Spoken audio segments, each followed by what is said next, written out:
Bagaimana agar kita menjadi pribadi yang bermanfaat sebagaimana yang dimaksud oleh Rasulullah, yakni sebaik-baik manusia adalah yang memberikan manfaat dan dampak sebaik mungkin kepada sesama atau kepada manusia lainnya. Sebagaimana botol ini hanya bermanfaat bisa diminum adalah ketika dia berisi.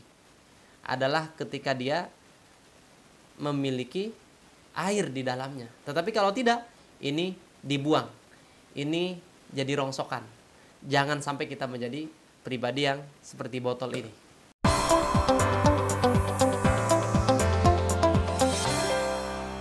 Teman-teman, tahu ini apa? Ya, ini adalah botol air.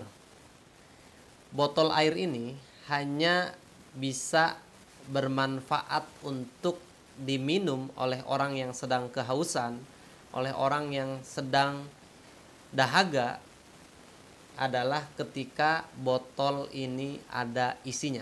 Betul ya? Tetapi kalau botol ini kosong, maka ini tidak bermanfaat. Paling dilempar, dibuang. Ya, itulah kita. Kalau kita ingin menjadi pribadi yang bermanfaat, pribadi yang digunakan oleh orang lain, yang bisa menjadi solusi oleh orang lain, maka kita harus menjadi pribadi yang memiliki isi. Apa itu isinya? Ilmu dan pengalaman. Sebaik-baik manusia adalah yang paling bermanfaat untuk manusia lainnya. Ini perkataan Nabi yang selalu dan mungkin sering kita dengarkan, namun sudahkah kita mengamalkannya? Yakni untuk menjadi pribadi yang bermanfaat, pribadi yang memberikan dampak kepada lingkungan, kepada sesama, dan bukan sekedar bermanfaat biasa, tapi bermanfaat yang benar-benar bisa menyelesaikan masalah dan kehadiran kita bisa benar-benar menjadi solusi. Oleh karena itu, mari bersama-sama kita menjadi pribadi yang bermanfaat, betul-betul bermanfaat bagi sesama. Lalu bagaimana rumusnya? Bagaimana caranya? Kita akan coba bersama-sama simak dalam rumus singkat menjadi pribadi yang bermanfaat. Sebelumnya boleh teman-teman follow terlebih dahulu dan subscribe terlebih dahulu channel Rumah Prestasi Official. Mudah-mudahan bisa menginspirasi teman-teman dan menjadikan teman-teman selalu menjadi pribadi berprestasi setiap hari. Oke, teman-teman, kembali lagi kepada pembahasan kita. Kita di tengah-tengah masyarakat itu memiliki posisi beragam. Ada pribadi orang yang kehadirannya diharapkan dan tiadanya dirindukan. Ini adalah pribadi yang sangat bermanfaat tentunya. Pribadi yang penuh kontribusi. Pribadi yang mungkin diharapkan oleh setiap orang. Ini yang disebut sebaik-baik manusia, yakni yang memberikan manfaat bagi banyak orang, sehingga kehadirannya betul-betul dicintai, dirindukan, tiadanya dicari. Nah, ini level orang nomor 1 puncak kebermanfaatan. Tiadanya dirindukan, adanya dicintai. Level yang kedua adalah pribadi yang adanya diharapkan, tiadanya biasa saja. Jadi kalau ada dia, ya diharapkan karena mungkin bermanfaat tenaganya. Tetapi kalau dia tidak ada, ya nggak begitu dicari.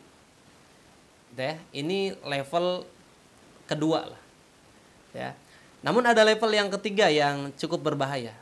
Ada dan tiadanya sama saja. Jadi ada dia, tiadanya dia juga sama saja. Perannya bisa diganti sama orang lain atau tiadanya juga tidak begitu dicari, gitu ya. Nah, ini udah mulai berbahaya nih kalau kita masuk ke dalam level yang ketiga. Maka jangan sampai. Dan lebih bahaya lagi adalah kita masuk kepada level yang keempat. Adanya dicemaskan, tiadanya disyukuri. Hati-hati. Kalau udah di level ini, kita udah termasuk sulit untuk menjadi pribadi yang bermanfaat. Karena kehadiran kita bukannya disyukuri, justru dicemasi. Bahkan yang disyukuri adalah ketika kita tidak ada. Ya. Nah, hati-hati. Maka bagaimana agar kita menjadi pribadi yang bermanfaat sebagaimana yang dimaksud oleh Rasulullah, yakni sebaik-baik manusia adalah yang memberikan manfaat dan dampak sebaik mungkin kepada sesama atau kepada manusia lainnya. Sebagaimana botol ini hanya bermanfaat bisa diminum adalah ketika dia berisi. Adalah ketika dia memiliki air di dalamnya. Tetapi kalau tidak, ini dibuang. Ini jadi rongsokan. Jangan sampai kita menjadi pribadi yang seperti botol ini. Ya. Bagaimana caranya agar kita bisa menjadi pribadi yang bermanfaat? Langkahnya sederhana. Yang pertama adalah memiliki kompetensi yang unggul. Jadi expertlah. Jadi ahlilah dalam satu kompetensi minimal. Unggullah kita dalam satu kompetensi minimal. Lalu ketika kita memiliki kompetensi tersebut, ditambahlah dengan kontribusi yang optimal. Jadi perpaduan antara kompetensi yang unggul ditambah dengan kontribusi yang optimal, maka ini akan menjadikan diri kita sebagai pribadi yang bermanfaat maksimal. Itu rumusnya. Miliki kompetensi yang unggul, expert, ahli, latih itu sampai orang membutuhkannya, sampai orang mencarinya. Lalu kontribusikan kepada sesama, kontribusikan kepada lingkungan, maka disitulah kita menjadi pribadi yang bermanfaat. Kalau kita hanya unggul, expert, tapi tidak mau berkontribusi, belum bermanfaat. Atau kita banyak kontribusinya, tapi kosong, tidak ada isinya, kita juga tidak begitu berdampak dan bermanfaat. Maka harus seimbang antara kontribusi dan kompetensi. Maka kita akan menjadi sebaik-baik manusia untuk manusia lainnya. Teman-teman, terus nantikan dan simak channel ini.